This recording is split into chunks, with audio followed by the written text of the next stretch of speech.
You could say she's like a prairie fire. You could say she's like a... Oh,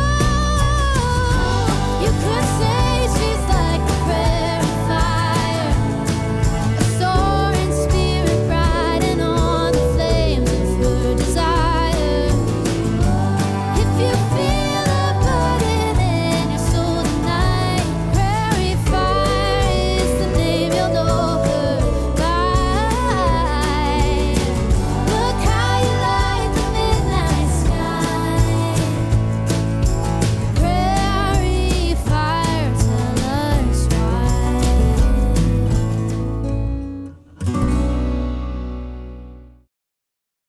Welcome to Prairie Fire. I'm Sarah Edwards.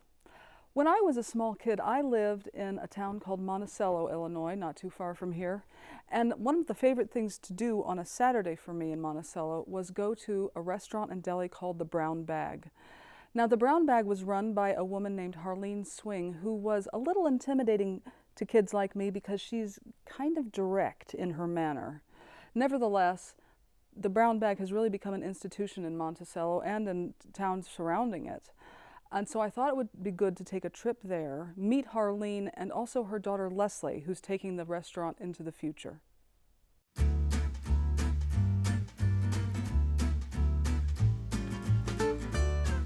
My name is Harleen Swing. In 1972, I opened the Brown Bag.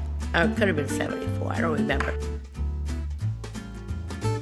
My family came from Southern California, LA. I came into some money and I said to my husband, I will never work for a man again. He said, what are you gonna do? I said, I'm gonna watch soap operas, travel, and have a lot of plastic surgery.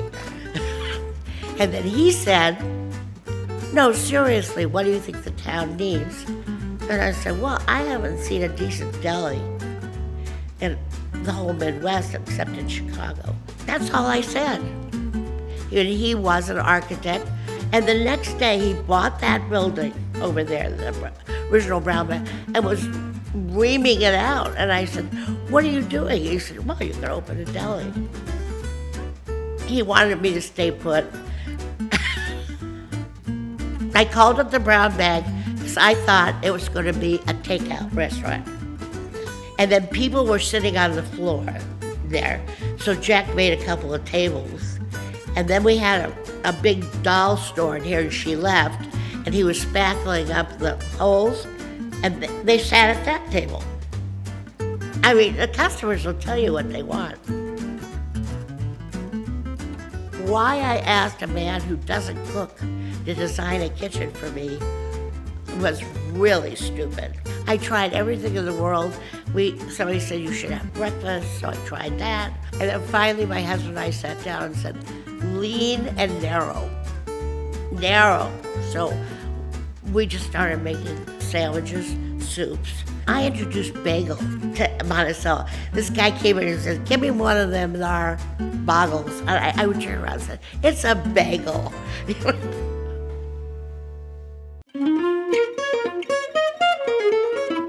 I did in the beginning, didn't have a lot of patience. People are either really in love with her, Never said please. and then there's people that absolutely despised her. Oh, it was horrible. I used to just, without any training, I said, just get in there, 4 ounces of meat. They usually left crying, and I'd go out to the parking lot and say, get back in there. And I used to say to them, you think I'm bad? Wait till you get out. I'm the best boss you're ever gonna have because I don't fire you when you screw up. We always say the moms in Monticello are milk and cookies moms, and my mom was more of a beer and pizza mom. Sometimes she did embarrass me, but I kind of embraced the fact that my mom was different. I never let down me. There were people who they'd come to me and say, I heard about you, and I said, you know what I'd say to them? It's probably true, and multiply it by 2. But now I've calmed down a little bit, in my old age. Oh, it's horrible. If you want to make a sandwich that really tastes good, every layer of that sandwich has to be good.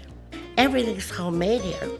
These are all my recipes that I had from that I like to make it at my own. I had a gal who worked for me. Her name was Iggy Parker, and I make a streusel for you. And that smell wafted on the square, and I had people running in there and saying, "What is that?" She made pies, and they were terrific. So I said, "Why don't I just put you in a space?" And she said, I love it. I make pies for you.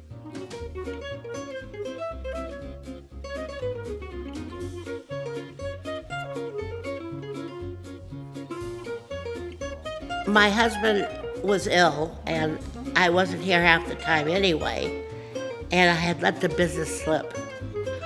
I think that I knew that was the intention of my mother, to leave me the restaurant to run. I don't think that I embraced it until probably about 10 or 15 years ago.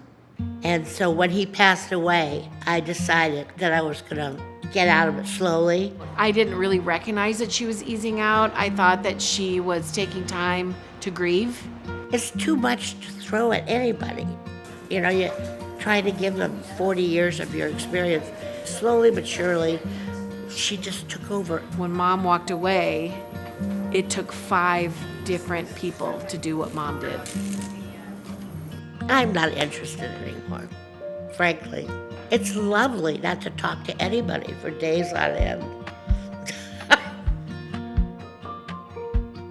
I think that I'm uniquely able to make the brown bag go towards the future and alter it so that it's my vision, but still paying homage to her vision. She's better than I am because she's nicer, she's intelligent. When she does a recipe, it's really nicely done. She's not lazy. I used to be really boggled by how my mother just sort of knew what people would like, and I didn't think that I would ever get that talent, but I got it. I love making the customers happy. I love hearing how much they enjoyed the food.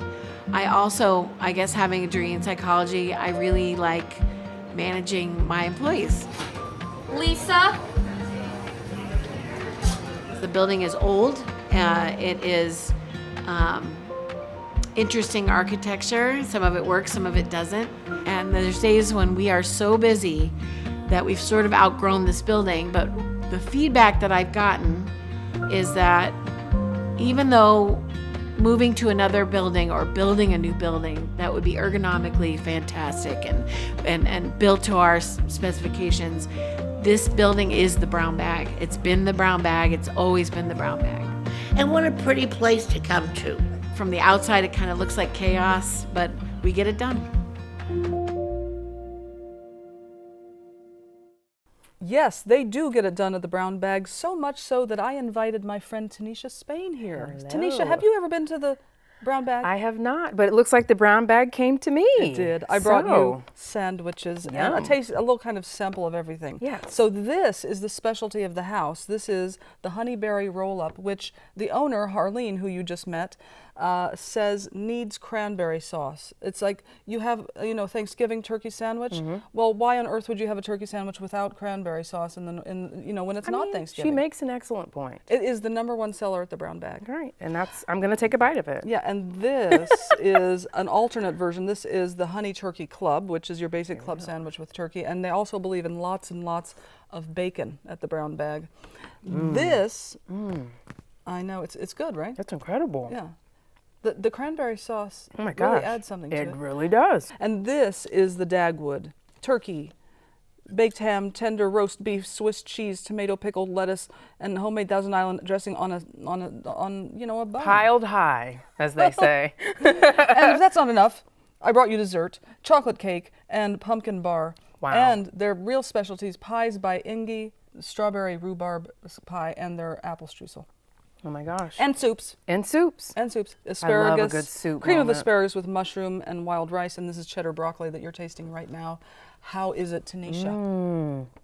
That's delicious. It's good. That's delicious. You know, Yum. this brown bag story hopefully is another example of kind of what we've been doing with Prairie Fire, which is telling stories in unique ways. You know, Yes. this kind of unfolds like a history of kind of a book, and so we really hope that we can continue this kind of storytelling. And I loved your Japan house piece. Thank you. It was That beautifully was really done. fun to put together. Yeah. And you know, we're trying to get back over there. When we were shooting that story, we were just talking, and the idea of doing a traditional Japanese tea ceremony came up. That's a good And idea. so we definitely want to go back for that. Yeah, that's a great idea. Yes. And then, you know, coming up, we have a whole bunch of other interesting Oh, things, yes. including lots of live performances around the holidays here in the studio and that type of thing. One thing that I kept hearing over and over again at the Brown Bag when we were shooting this piece was how much everybody, A, loves Prairie Fire, and B, loves WILL. People kept saying over and over again, "Oh, I'm a member. I've been a member for 25 years," or "I Wow. just signed up last year because I love I love the quality of what you're doing." Yes. So Don't you love to hear that? I know, I do. It's an amazing part of this job, It actually. absolutely is. And so if you would like to be part of that, if you like what we're doing here and would like to contribute to that so that we can go out and tell these wonderful stories like the one at Japan House or at the Brown Bag, give us a call, 217-244-9455, or you can give on our website, willgive.org, if you would like to be part of that. Because, those gifts, those donations, that's what fuels this, right? That's what fuels Yes. this pumpkin bar moment that we're having right May now. I just have we're a able to little get slice? out and tell these really great stories. Again, that number 217-244-9455, excuse me, or you can give at willgive.org. And how is that pumpkin bar? It is so good. It looks. I'm you know what? extremely hungry. I'm gonna go ahead and dig into the cake because it's calling my name. Yes. We're gonna see how It's- this is here. And you have actually coming up next a wonderful story about it's good. Oh my gosh, yeah. Yeah, everything is kind of homemade. Oh my goodness, It's that's not kind of. It is homemade at the Brown Bag. yes. They My slice next their story. own meats. But anyway, tell me about what's coming. What's coming up. Yes. So you ever meet a person who, as soon as they start talking and telling you about their life, your jaw just hits the floor? Now my mouth is watering from that Yes. cake. Kayla is one of those people. She has just an incredible, extraordinary story of overcoming. She said she had a kind of a rough childhood that made her always kind of look for a sense of belonging, something safe, and that took her all the way to Egypt. She has 4 beautiful babies. She's a poet. She's an author. She's so many things. And so in getting to know her, I wanted to call this story a toast because truly, at the end of this chapter of her life, she deserves a toast. And so we met at Sleepy Creek Vineyards, beautiful, beautiful winery. And we just sat down one evening and she told me her entire story. And it turned out really, really well. I'd love for you guys to see it. So take a look. This is A Toast with Kayla.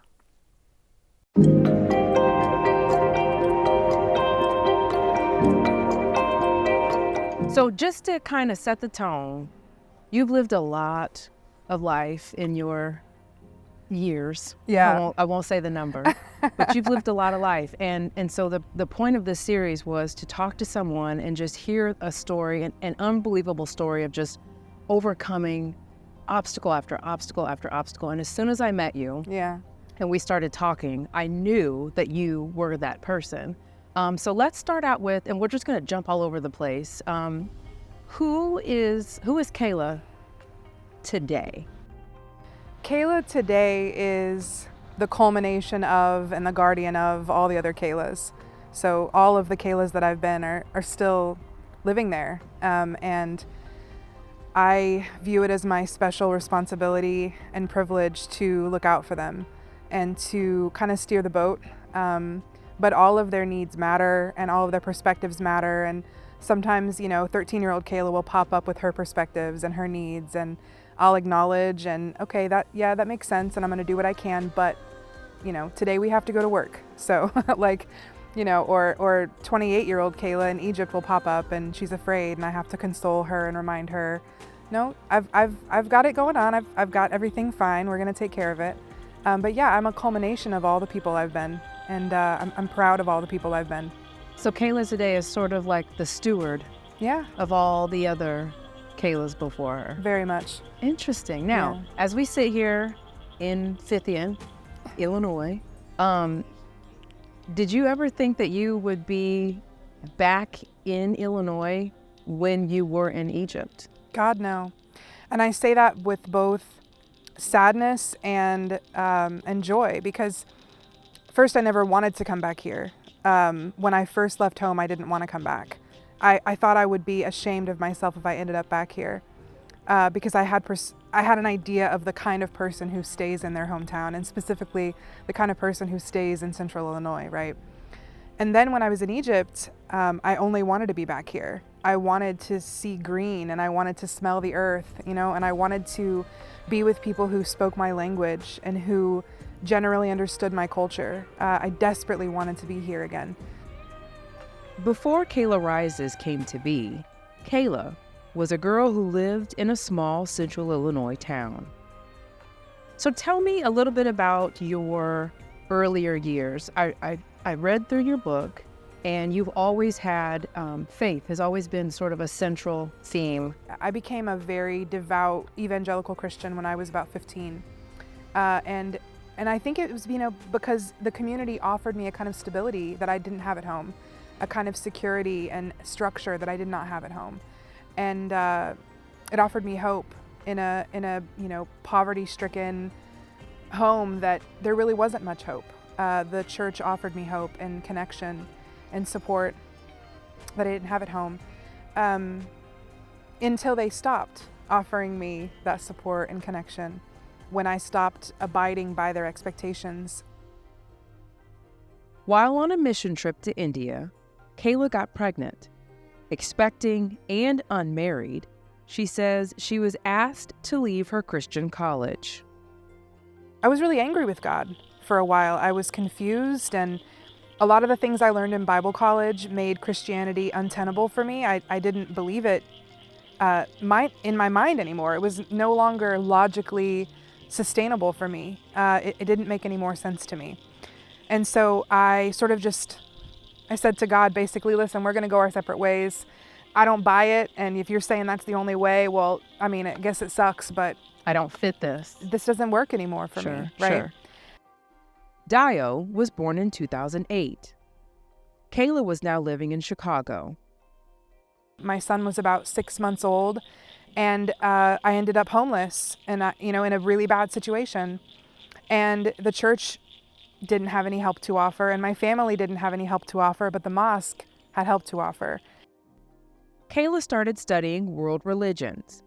She says she instantly felt most connected to the Muslim faith. I thought, this seems like my hope. This seems like this could be turning a new page for me and my son. This seems like it could be a place to belong, really. And so I reached out to a mosque, and he just said, I want to know about converting to Islam. I want to talk to somebody. And of course, no one at the mosque spoke English. When I called, no one understood what I was asking. But they were able to connect me with someone who did.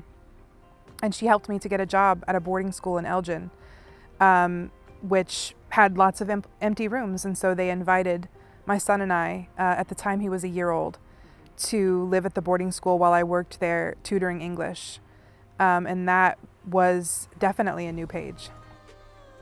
A new page with new customs and new expectations. So when I converted to Islam, I was not interested in finding a partner. I was focused really on getting stable, being with my son. But almost as soon as I converted, there was a lot of pressure from the community I was a part of, which was mostly Pakistani and Arab community, to get married. It was very much, you're a single mom, that means you're at risk, you're in danger, you need a man to protect you, a man to provide for you. And, coming from a home where I either didn't have a father or I had a really bad one, I thought, okay, well, this could be good for my son. Okay, yeah, we need providing, we need protecting, that sounds okay. So the 23-year-old single mom decided to be open to finding a partner. And so I started looking for a partner, and I met this man. I met Saber on a marriage site. I think it was called Muslima.com. So I agreed to meet him. Meet being the key word. And he came to Chicago in October. So I converted in August. He came to Chicago at the end of October. So you're still very new. Very new. I knew very little about the religion. Saber got off the plane in Chicago met Kayla and immediately asked her to marry him that night. Her guardians at the boarding school did not approve. But he was adamant, and the men conferred and came back and said, "We don't think you should marry him. Something's fishy." They were married. That night, Kayla's son's African name was changed from Dio to Abdullah. Kayla's new name was Abdullah. By the end of November, I had moved to New York. Okay. Dio and I had picked up and gone to New York. And that was not a very fun experience for us. And we stayed in New York until he received his notice of deportation. They ultimately ended up in Egypt. There, Kayla met Saber's first wife and 6 children. I thought, if my husband was far away and I was raising kids by myself, I'd be so happy for him to come home. I thought she was going to welcome me. And I watched Sister Wives, and I thought we were going to have, our little homestead, and we were going to raise our babies together, and she was going to be my friend. And I have a tendency to idealize. Saber's first wife lived in a 3-story home. Kayla was given a small apartment a few blocks away. Heavily pregnant with her 3rd child and home alone with no money, baby Rumi was on her way. So I'm in labor, I'm walking around the park to try and move labor along, and everybody in the family is begging me, go to the hospital. I'm like, there's not a medical emergency. Giving birth is not a medical emergency. It's my 3rd child. I know what I'm doing. I got onto my bed with a towel beneath me and put myself in the most comfortable position I could find on my hands and knees, in the same fashion by which I had birthed Saji. I had one more final contraction before her head emerged, along with the rest of her body easing out with one swift flow. I moved a few inches forward on the bed just in time to balance on one arm and catch her. She was tiny, 6 pounds at best, color was normal, and she was covered in vernix. I stood on the floor, picked her up, and placed her on my chest. Just then, Saber, Mama Bushra, and Shahida, which is his first wife, all came bursting through the door. Girl, you had a baby at home by yourself. What? In many ways, it's not extraordinary. For thousands of years, women have been giving birth without the assistance of medicine or doctors or anyone, really.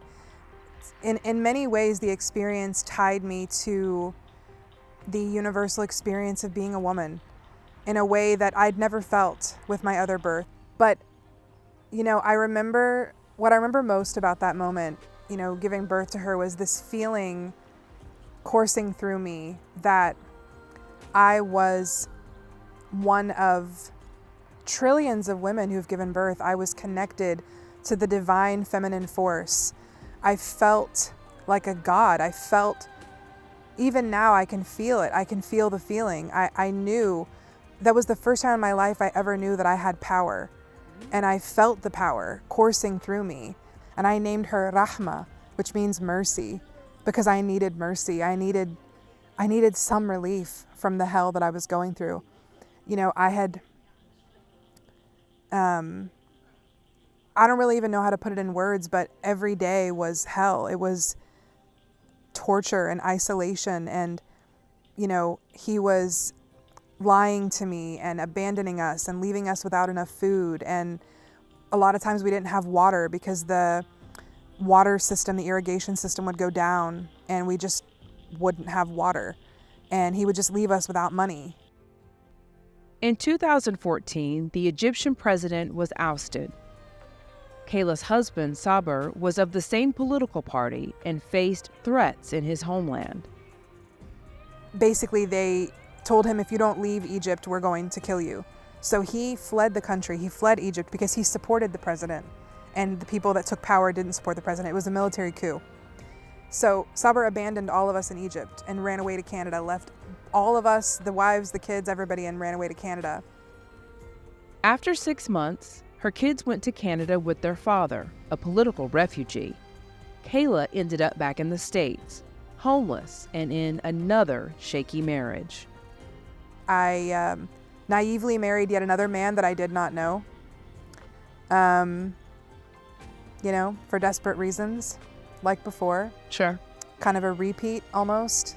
He was different, bad in his own ways, but different. And we ended up coming back to Illinois in 2017 because I wanted to be close to my sister and because I wanted to have my kids and we couldn't afford them in Tennessee. And we were married for 4 years. And then he got his green card and then he left.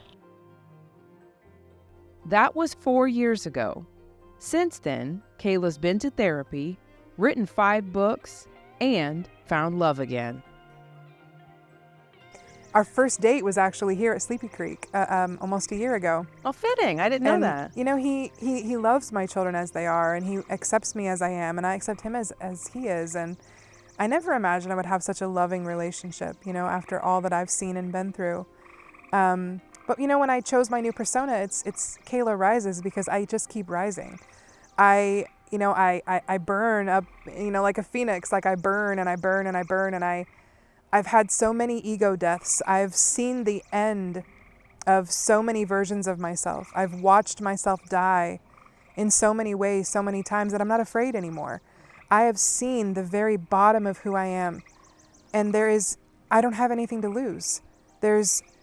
I know what it is to live with nothing, to live with not enough food, to live without water, without electricity. I know how to live in any situation. If there's anything I've learned from my young life, it's that nothing is permanent. Change is the inevitable, and death is a certainty.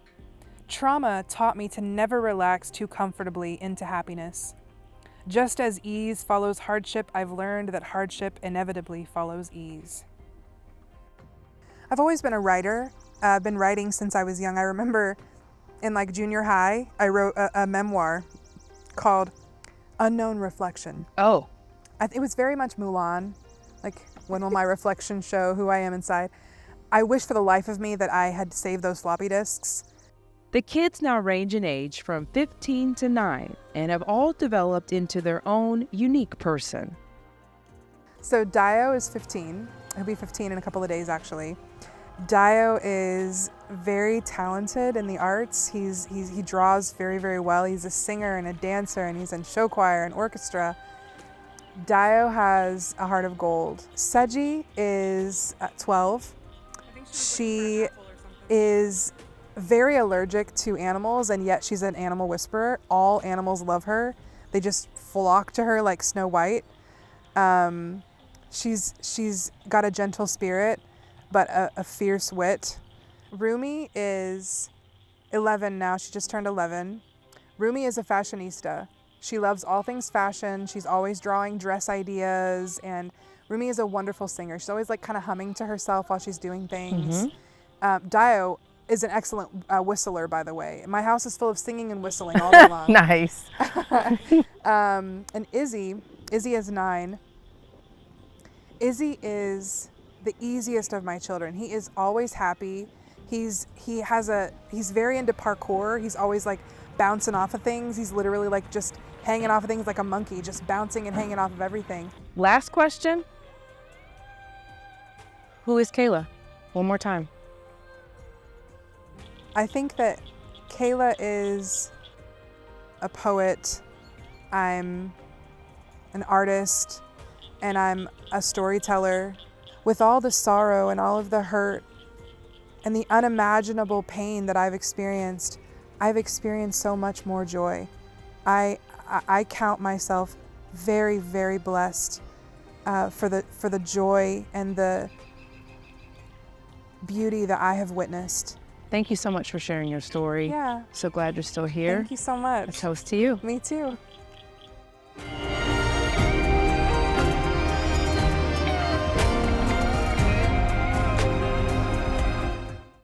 Kayla is currently writing her 6th and 7th books right now, including the sequel to Things That Shatter.